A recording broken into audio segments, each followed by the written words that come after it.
C'était censé être l'un des signes les plus impressionnants de la modernisation militaire de la Corée du Nord en des années. Un tout nouveau navire de guerre capable de délivrer une puissance de feu massive prendrait la mer, permettant au président de la Corée du Nord, Kim Jong-un, d'envoyer un message simple au reste du monde. La marine de la Corée du Nord est plus forte que jamais. Faites attention maintenant, le message est très différent. Kim vient de subir une humiliation totale alors que son grand nouveau navire de guerre a coulé sous ses yeux. Son lancement grandiose s'est transformé en un fiasco dont la marine de la Corée du Nord ne se remettra peut-être jamais. Le 22 mai, la Corée du Nord a tenu une grande cérémonie pour célébrer le lancement de son nouveau navire de guerre. Le navire, qui est le deuxième des nouveaux navires de classe Choehyun que le pays a construit, était censé s'éloigner du port pour aller plus loin dans les eaux de la Corée du Nord. Dans le cadre d'un événement visant à montrer que le pays renforce sa puissance militaire, ce n'est pas ce qui s'est passé. Quelques minutes seulement après la sortie du navire de son quai, il était déjà en difficulté. Peu de temps après, le nouveau navire s'est retrouvé couché sur le côté, ayant chaviré lors du lancement. Tout ce qui reste maintenant, c'est 5000 tonnes de navires qui semblent rester partiellement submergés sur le site de lancement. Kim est furieux. Il a qualifié toute la situation d'acte criminel causé par une négligence et une irresponsabilité absolue, alors qu'il rejetait la faute de toute la situation sur les ingénieurs responsables de la construction du navire. Pour Kim, le pire est que cela n'aurait jamais dû arriver. Le pays a déjà réussi à construire et à déployer l'un de ses navires de classe Chulwayan. Il sait comment ils sont censés fonctionner, du moins il est censé le savoir. Ce qui s'est passé le 22 mai soulève des questions sur l'avenir de toute la classe de navires de guerre. La question la plus importante est de savoir si mettre le premier Chulwayan à l'eau était simplement de la chance. Ou si les événements du 22 mai n'étaient qu'un cas où tout a terriblement mal tourné. Cela pourrait être ce dernier cas. Dans une vidéo YouTube couvrant l'incident, The Sun a expliqué comment le naufrage du navire de classe Chohain aurait pu se produire. Il dit que les premières images de la catastrophe semblent montrer que le fond du navire de guerre a été écrasé lors de l'accident, affectant immédiatement sa capacité à rester équilibré dans l'eau. Cela s'est produit suite à une tentative ratée de lancement latéral par la Corée du Nord. Dans le passé, le pays a eu recours à la pratique éprouvée d'envoyer ses navires de guerre sur une grande rampe pour qu'ils puissent entrer dans l'eau, par l'arrière en premier. La Corée du Nord pensait que le Choehyun était un navire capable d'effectuer la méthode de lancement latéral moderne. Visiblement, le navire et le personnel militaire nord-coréen n'étaient pas préparés pour exécuter cette manœuvre nettement plus complexe. Résultat, la démonstration de la puissance navale du pays s'est muée en une série de bévues comiques. Selon Yang Hyuk de l'Institut asiatique pour les études politiques, interrogé par Reuters, voici ce qui se serait passé. Selon lui, cet incident est survenu, car la Corée du Nord manque d'expérience pour lancer de grands navires de cette taille en utilisant des méthodes de lancement latéral, a-t-il déclaré à l'agence. Il explique également pourquoi la Corée du Nord a tenté un lancement latéral en premier lieu. La raison de l'utilisation du lancement latéral est qu'il permet de lancer même dans des espaces extrêmement restreints. La Corée du Nord a pratiquement dû utiliser cette méthode car elle avait développé un navire de guerre bien trop grand pour des méthodes de lancement plus traditionnelles. Selon Yang, avec l'agrandissement des navires de guerre, il est de plus en plus difficile de récupérer la flottabilité, en utilisant des méthodes de lancement par l'arrière, d'où l'emploi fréquent du lancement latéral. Cependant, le lancement latéral n'est généralement pas utilisé pour des navires de la taille de la classe Chulwayan. Le lancement latéral est généralement applicable uniquement aux navires de petite et moyenne taille, dit Yang. À mesure que les navires de guerre augmentent en taille, les marines ont tendance à opter pour des méthodes plus sûres, comme placer le navire dans un dock sec et le submerger dans l'eau pour le lancement. La question du dock sec sera bientôt réexaminée. D'après le commentaire de Yang, la Corée du Nord croyait connaître les étapes nécessaires pour lancer son nouveau navire. La marine du pays était soit si confiante dans cette connaissance, soit si pressée de faire naviguer le nouveau navire le plus rapidement possible qu'elle a précipité une technique qui n'était pas adaptée. Le résultat, comme il est maintenant évident, est un énorme navire qui a été essentiellement poussé dans l'eau et qui repose maintenant sur son côté. Et ça empire pour Kim. Les images satellites partagées par la zone de guerre, ou TWZ, montrent à quel point la situation est devenue mauvaise. Ces images montrent que la Corée du Nord a recouvert une grande partie de son navire de guerre malade avec une bâche bleue, qui semble être une tentative vaine pour le cacher à la vue. Cependant, les images révèlent encore plus ce qui semble s'être passé, comme l'expliquent les membres du Ideas Lab, Joseph Bermudez, Victor Cha et Jennifer Jun. Les bogies sous la proue, unité roulante sous le cadre portant le navire alors qu'il glisse dans l'eau du toboggan latéral. Apparemment pris ou tombé des rails, ce qui a entraîné la poupe balayant dans le port d'Ohang, tandis que la proue est restée sur le toboggan latéral. Leur déclaration commune se lit. Cela indique un problème avec le mécanisme de lancement utilisé par la marine nord-coréenne pour mettre son nouveau navire à l'eau. Un blocage du mécanisme a provoqué un lancement involontaire et décalé, faisant s'écraser l'arrière du navire dans l'eau, la proue restant coincée. Il y a d'autres facteurs contributifs potentiels, affirme le rapport. Pour l'instant, le trio dit « Il n'est pas clair si la grue et les barges de pont précédemment vues au port d'où le navire a été lancé ont quelque chose à voir avec l'accident. Cependant, si ces barges avaient travaillé sur les côtés glissants, les rails, et que le travail n'avait pas été entrepris avec soin et inspection, cela aurait pu être la cause principale de l'accident de lancement, selon le rapport. Le chantier naval utilisé pour lancer le navire aurait également pu poser problème. Comme nous l'avons noté dans notre précédent rapport, le trio affirme qu'il était inhabituel que le chantier naval de Hambourg ait été choisi pour entreprendre la construction du deuxième navire de guerre de classe Chuehient. Ce chantier naval n'a auparavant produit que des navires de cargo, de pêche et de patrouille, ce qui suggère qu'un véritable navire de guerre dépassait son champ d'action, tant du point de vue de la construction que de l'adéquation du quai. Cela nous ramène à un point mentionné précédemment. Le chantier naval de Hambourg n'est pas le type de cale sèche généralement utilisé pour lancer des navires de la taille de la classe Choeon. L'ancien amiral de la marine sud-coréenne, Kim Duk-ji, explique pourquoi c'est un problème lorsqu'il s'adresse à Cable News Network. Il note qu'une cale sèche est une installation de type bassin que la Corée du Nord aurait pu remplir d'eau pour faire flotter son navire sans avoir à le lancer latéralement du tout. La cale sèche est une installation coûteuse que la Corée du Nord ne possède probablement pas, selon Kim. Le manque de cale sèche a non seulement impacté ce lancement raté de navires de guerre, mais pourrait aussi causer des problèmes, alors que la Corée du Nord s'empresse de réparer son navire chaviré, avant qu'il ne coule totalement. Réparer un navire en cale sèche après avoir évacué l'eau est facile, mais ils n'ont pas cette installation selon Kim. Ce manque de cale sèche pourrait entraîner des réparations prenant plusieurs mois, au lieu des semaines qu'elles auraient autrement nécessité. Cela démontre également davantage ce qui est déjà évident. La Corée du Nord peut amener un énorme navire de guerre à l'eau, mais ils ne peuvent pas le faire flotter. Le pire de tout, c'est que le nouveau navire a été lancé au milieu d'une grande fanfare et d'une cérémonie qui incluait Kim Jong-un lui-même. Il a pris place d'honneur au centre de la scène avant le lancement, écoutant attentivement alors que son personnel naval parlait de l'importance de ce nouveau navire pour le pays. Kim n'était pas seul, sa fille, Kim Joo-ae, l'accompagnait. La jeune Kim est cernée quelque peu mystérieuse dans les cercles internationaux. Son âge réel n'est même pas connu, bien qu'il soit spéculé qu'elle ait entre 10 et 13 ans, selon divers rapports. Et sa première apparition publique en 2002. Dans le passé, certains ont spéculé que le plus âgé des Kim utilise sa fille comme moyen d'adoucir son image dans les médias mondiaux. Après tout, comment peut-on détester un homme trop quand il montre de l'affection à un enfant si jeune ?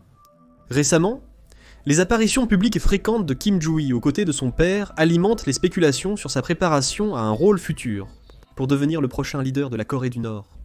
Par exemple, en janvier 2024, on l'a vu marcher aux côtés du leader de la Corée du Nord à l'aéroport international de Pyongyang, alors qu'un énorme missile balistique intercontinental était au ralenti en arrière-plan.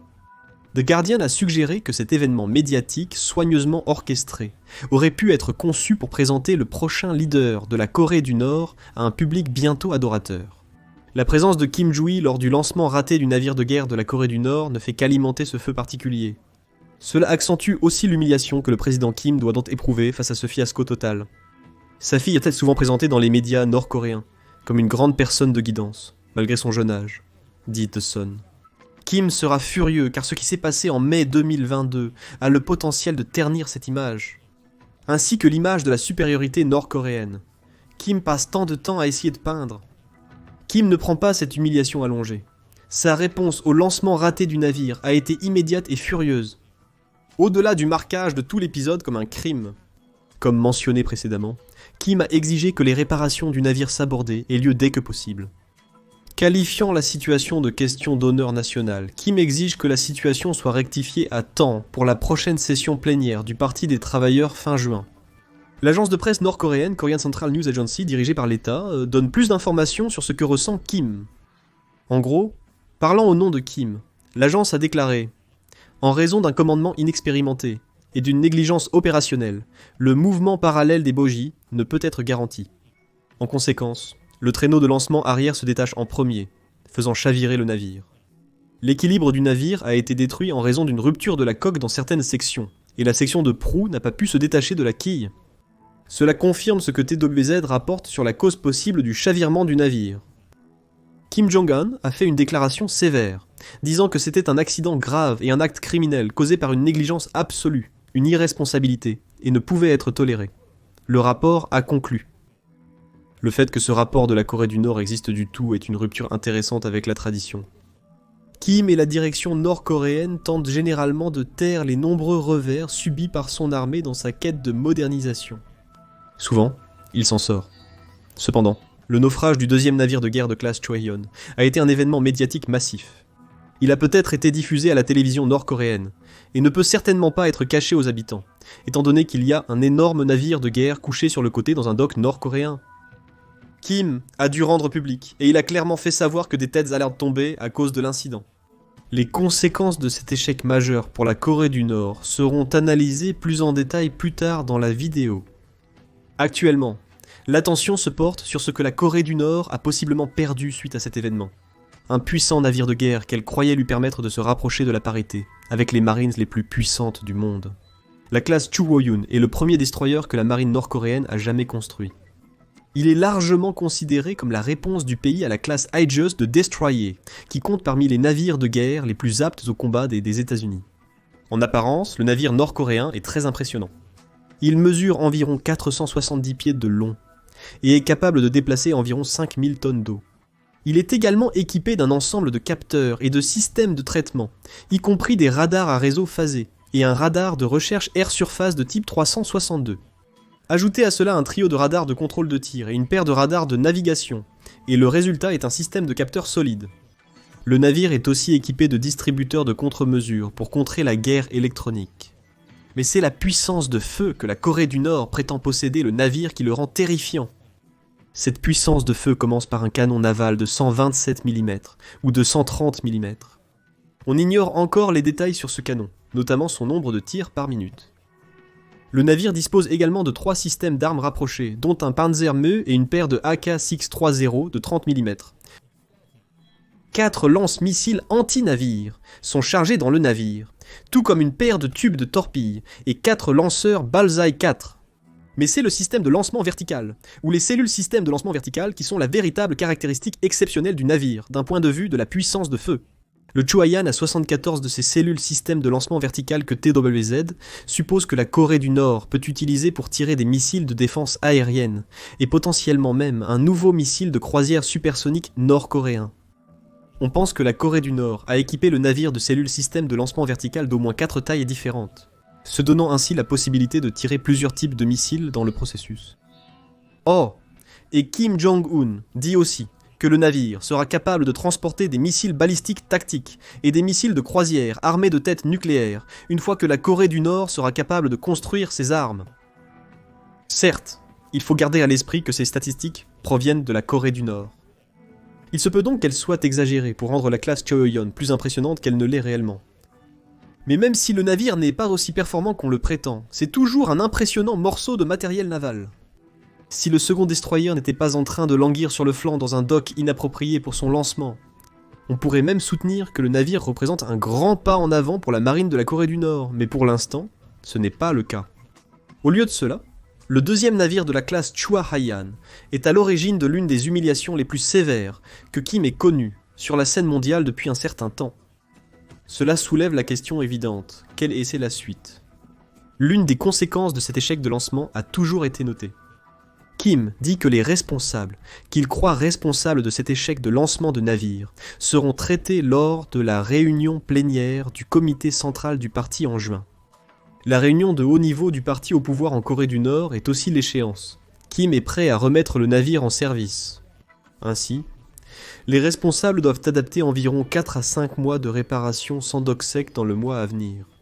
Et même s'ils y parviennent, Kim va les punir. La nature précise de la punition est inconnue, mais il est fort probable que les familles de ces responsables ne les verront plus beaucoup à l'avenir.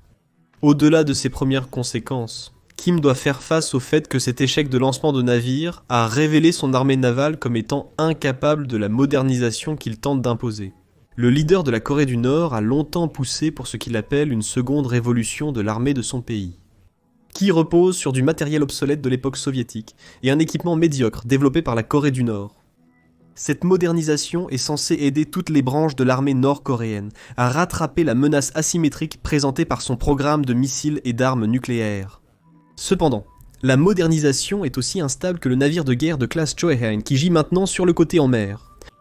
Sur le front naval, Cable News Network affirme que le lancement du navire de classe Choehain était censé faire partie de la modernisation navale la plus ambitieuse de la Corée du Nord depuis des décennies. Cela a simplement révélé que le pays n'est pas prêt pour les types de navires qu'il veut construire.